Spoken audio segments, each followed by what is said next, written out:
This podcast is intended for investment professionals only. Hello and welcome to LGIM Talks. My name is Andrew Lowry. I'm a content manager here at LGIM. And today we're going to be talking about what 2024 could hold in store for investors in real assets. To do this, I'm joined by Rob Martin, our Global Head of Investment Strategy and Research for Real Assets, and Lushan Sun, our Private Credit Research Manager, who've both written outlooks for the year you can find on LGIM's Real Assets website. Lushan, Rob, thank you very much for joining us. Hi, Andrew. Thank you for having us. Lushan, just to kick us off, it's probably a good idea to define our terms. For any listeners who may not be familiar with how LGIM approaches private markets, can you give us a brief overview of the areas that we invest into? Sure. To put it simply, private markets consist of assets that you can't buy on the public exchange. So we're talking about things like company shares and debt that are not publicly traded, as well as tangible assets such as real estate, infrastructure, commodities, and natural capital. Here at LGIM, we invest across both debt and equity in real estate and infrastructure, as well as private credit in corporates and alternatives. And we're talking in early 2024, and it's now been a few weeks since you've put together your outlook for this year. I think it's sensible to kick off proper by bringing the macro picture up to date, especially after the market rally we saw just before Christmas. What do you think is lying behind this burst of confidence? So off the back of softening inflation data and economic resilience in Q4 last year, the Fed signaled that rate hikes are over and cuts are coming. That ignited a huge rally in both equities and bonds over the final 2 months of 2023. So global equities rose by 15% over November, December, and government bond yields fell dramatically across US and Europe. For example, 10-year US Treasury yield was 5% at the end of October 2023, and by the end of December, it was at 3.9%, essentially back to the level it was at the start of 2023, which is extraordinary, really, when you think about the extent of rate hikes by the Fed that we had over the course of the year. Credit spreads also tightened materially, particularly in high yield. The rally was really markets saying that it now expects low inflation, sustained economic growth, and rate cuts all happening at the same time, basically the perfect landing. Rob, turning to investment strategy, how optimistic has this perfect landing made you? Has the tone meaningfully changed? Yeah, I mean, you know what? The last few weeks have really made me remember how much a hostage to fortune writing a 2024 outlook or an outlook for any year is, because just in the last couple of weeks, we have seen a material change in the market background. If these conditions persist, then they would take a lot of pressure off equity valuations in the private markets. But I think if there's one word that I would use to describe the market, it's fragile. We've already seen bond yields start to back up a little bit this year. Equity pricing has been strong, but we've already seen some of those bond yields start to back up. And I think that's starting to hint at some of the vulnerabilities here. Labour market's still extremely tight around the world. Living standards have taken a big hit over the last few years, particularly with the COVID-induced spike in inflation. And I think one of the things that we're very mindful of is that in that environment of tight labour markets, it's very easy to envisage a situation where workers will angle for stronger pay settlements, and that's going to be a potential driver of sustained core inflation. So I think for us, we tend to see that the risks on the macro side around growth and inflation, at least relative to consensus expectations, are tilted to the downside. And so we believe investors should be thinking about how to build their resilience to those downside scenarios around growth and inflation. So this is very much the dry January after quite a festive Christmas. As we look deeper into 2024, this is likely to be one of the most politically consequential years for some time. We've got elections in the US, UK, India, and just this weekend in Taiwan. And we've also got elections later in the year to the European Parliament. That's a lot going on for 1 year. Can you break down some of the key investment implications? Yeah, for sure. It's a blockbuster year. The US election obviously dominates in terms of its potential impact. That's both because of the scale of the US as still the world's largest economy, but also the divergent policy outcomes that you could see with the different administrations that might come to power. We need to be super humble in terms of our ability to predict what those implications are, and there is a lot of water to flow under the bridge between now and the election.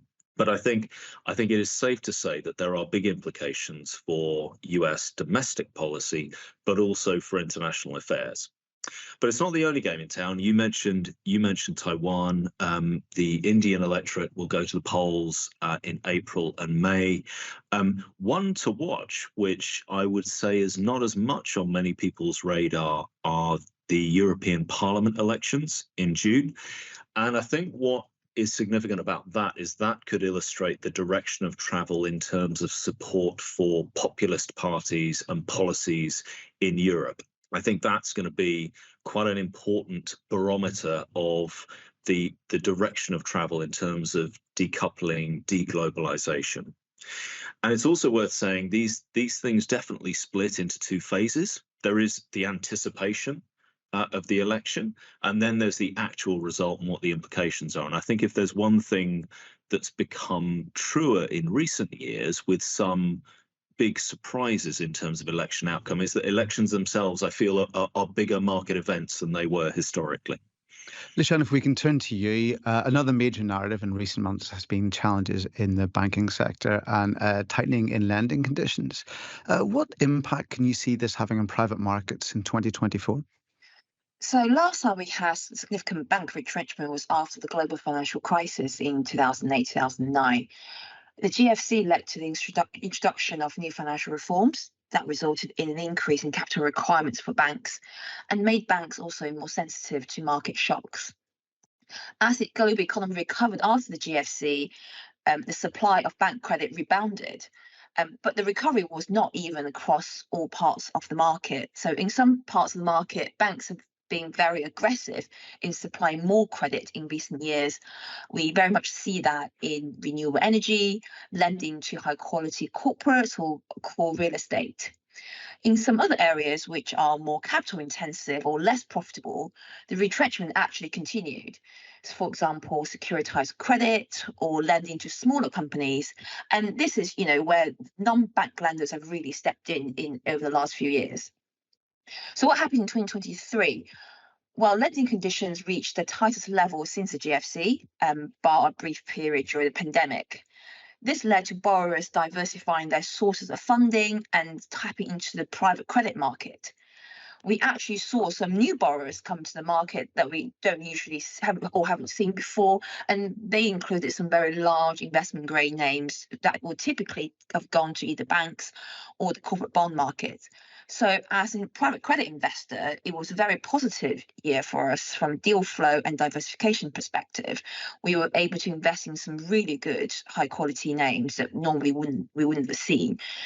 It remains to be seen whether this current period of bank retrenchment will lead to further structural retreat by banks from certain areas of credit provision, or you also go back to what it was like before 2023. But it is worth remembering that banks are still, by some distance, the predominant supply of capital. I think they account for something around 25 trillion of credit provision to non-financial firms in US and Europe. So even a small retreat for them can represent a huge opportunity for private credit investors. Now, Rob, we've touched on politics, which is obviously going to track a lot of the day-to-day headlines. But in your outlook, you also introduced 4 key megatrends that you see as setting the tone for the rest of the decade. We'll be coming back to them a lot in our Real Assets Thought Leadership throughout this year. But at this point, I was wondering if you could set the stage by introducing these megatrends to our listeners. Yes, thanks, Andrew. I will do, because it's really foundational for us. I mean, private market investing always has rested on long-term views. The transaction costs are high, assets take time to transact, and active management is often very important to the overall investment return. And what that adds up to is relatively long holding periods, certainly relative to the public market. So that long-term view has always been really important. But structural change is accelerating, and that's got big implications for how portfolios should be positioned. So to come back to the 4 Ds that we're using as a frame of reference to how to think about this, the first one is deglobalization. And we've already started to touch with it with our conversation around politics and the elections this year. We are, it feels very safe to say, if there's one forecast I would make, heading towards a more multipolar, fragmented world. And that's both economically, but also politically.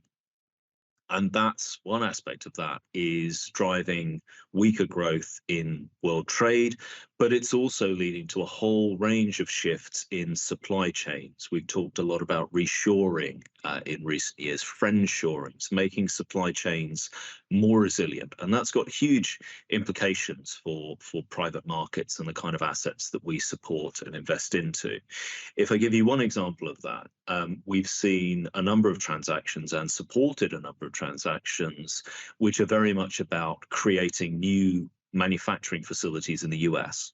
We've seen quite a lot of policy activity in the US. The CHIPS Act is one example.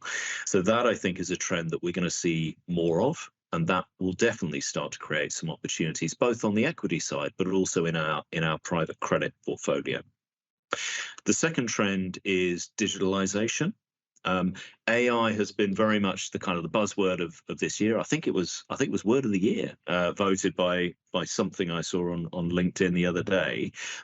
I think that, I mean, AI is hugely important as a trend, as a potential game changer, but we should not ignore the fact that, frankly, the need for digital infrastructure was already there before this recent explosion in large language models in machine learning, and that's created very robust demand for digital infrastructure.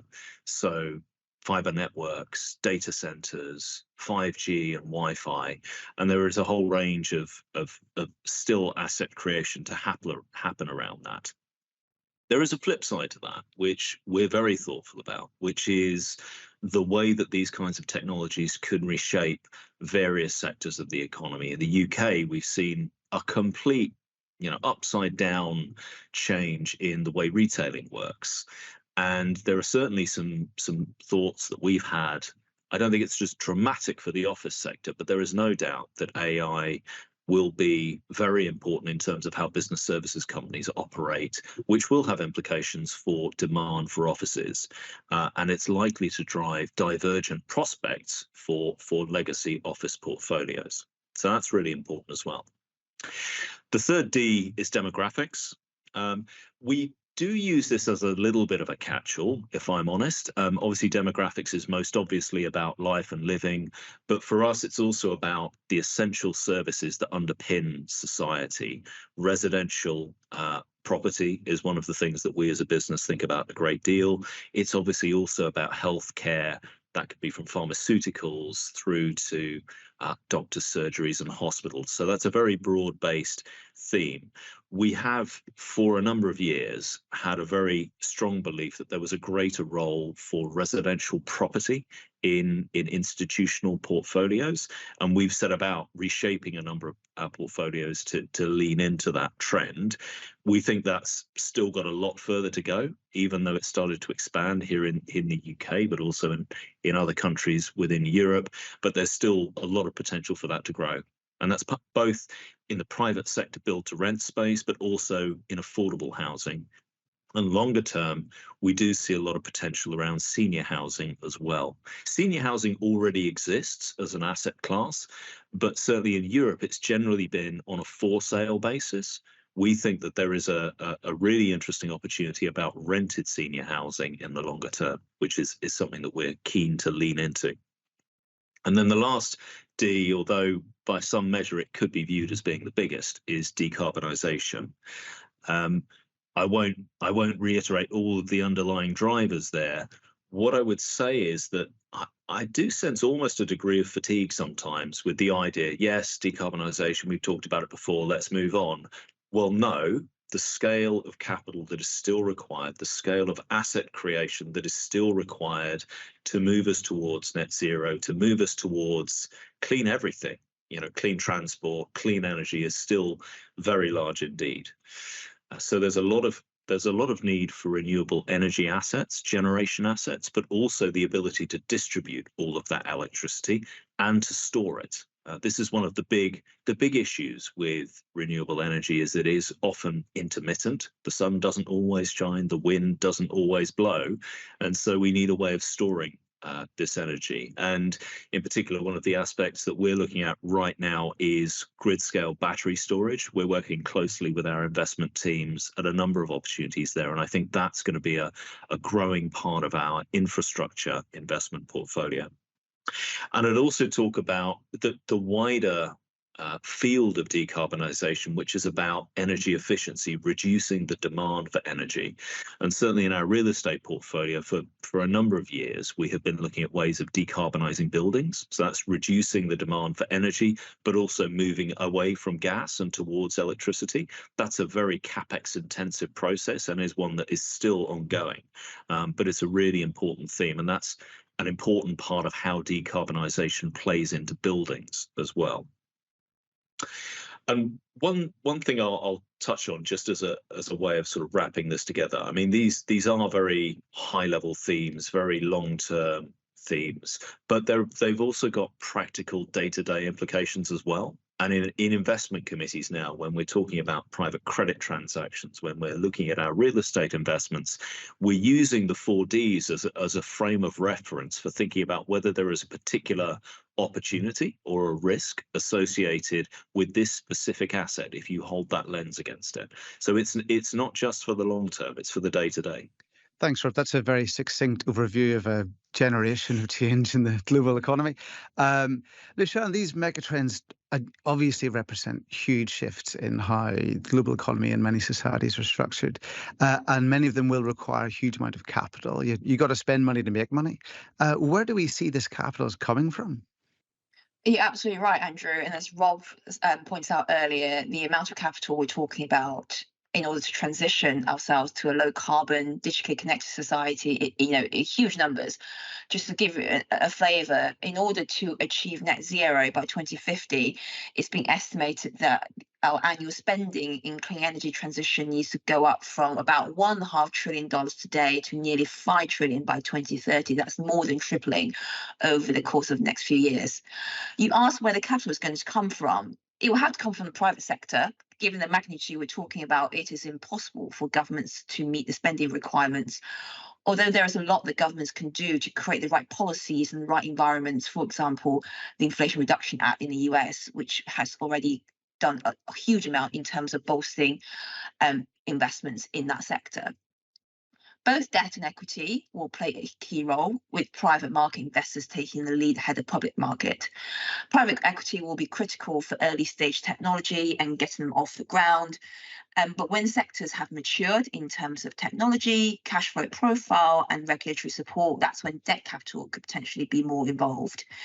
We've seen this with the renewables energy sector, which has set a very useful precedent. Over the last 20 years, we've seen it successfully transition from something that's fairly niche into something that's now a very mainstream asset class across the world.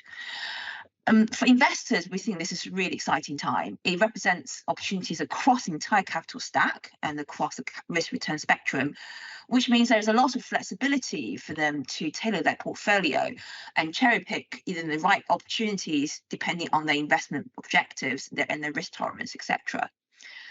The final point I want to make here, and I think it's an important one, is so we do think investors need to look beyond the obvious and think more broadly about the challenges we face as we go through this transition and where the next frontier of opportunities will come from. So, for example, EV battery recycling, desalination, minerals, etc. These areas might seem niche and small today, but they're all important problems we know we must solve as part of the transition, and areas that we need a lot of capital. So for investors with the right skill set, they can present very interesting opportunities.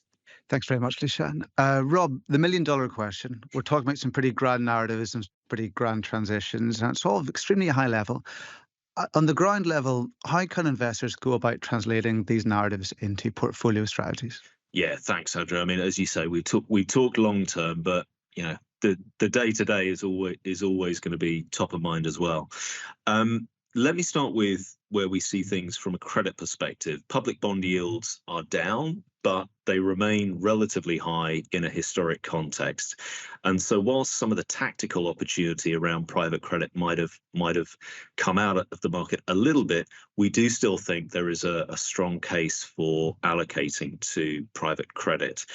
And particularly one of the things that's in our minds is the position for UK defined benefit pension schemes. For them, funding levels are still very high. And we know from our conversations that many of them are looking at investing like insurers, and that will often include higher allocations to highly rated private credit. So we see sustained demand there.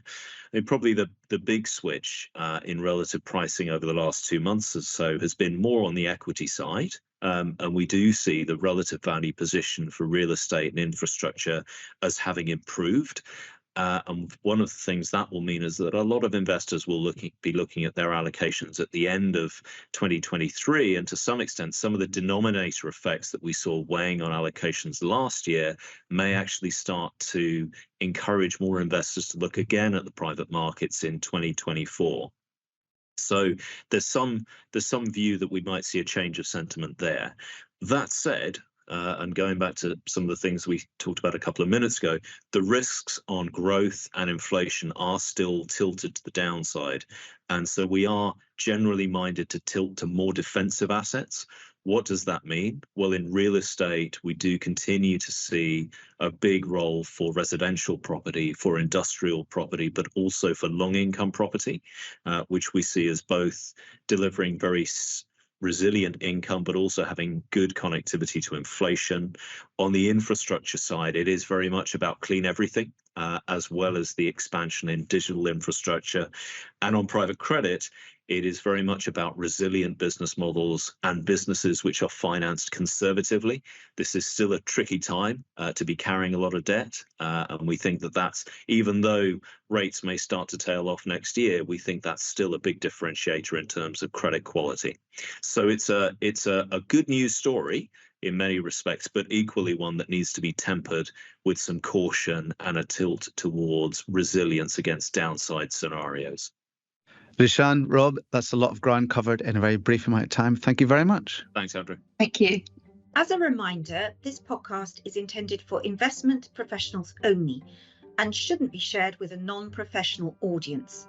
This podcast should not be taken as an invitation to deal in legal and general investments.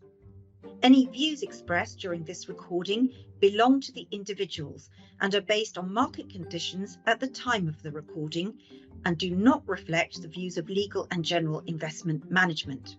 Forward-looking statements are by their nature subject to significant risks and uncertainties and are based on internal forecasts and assumptions and should not be relied upon. Where individual stocks are mentioned, these do not constitute a recommendation to buy or sell any security and are for illustrative purposes only. Legal and General Investment Management Limited is authorised and regulated by the Financial Conduct Authority. For full terms and conditions, please visit our website. To find more content, you can check us out on Twitter, LinkedIn, and our website. Copyright 2023. Legal and General Investment Management Limited. All rights reserved. No part of this publication may be reproduced or transmitted in any form or by any means, including photocopying and recording, without the written permission of the publishers. This material is issued by Legal and General Investment Management Asia Limited, the Licensed Corporation BBB 488, regulated by the Hong Kong Securities and Futures Commission, for professional investors only.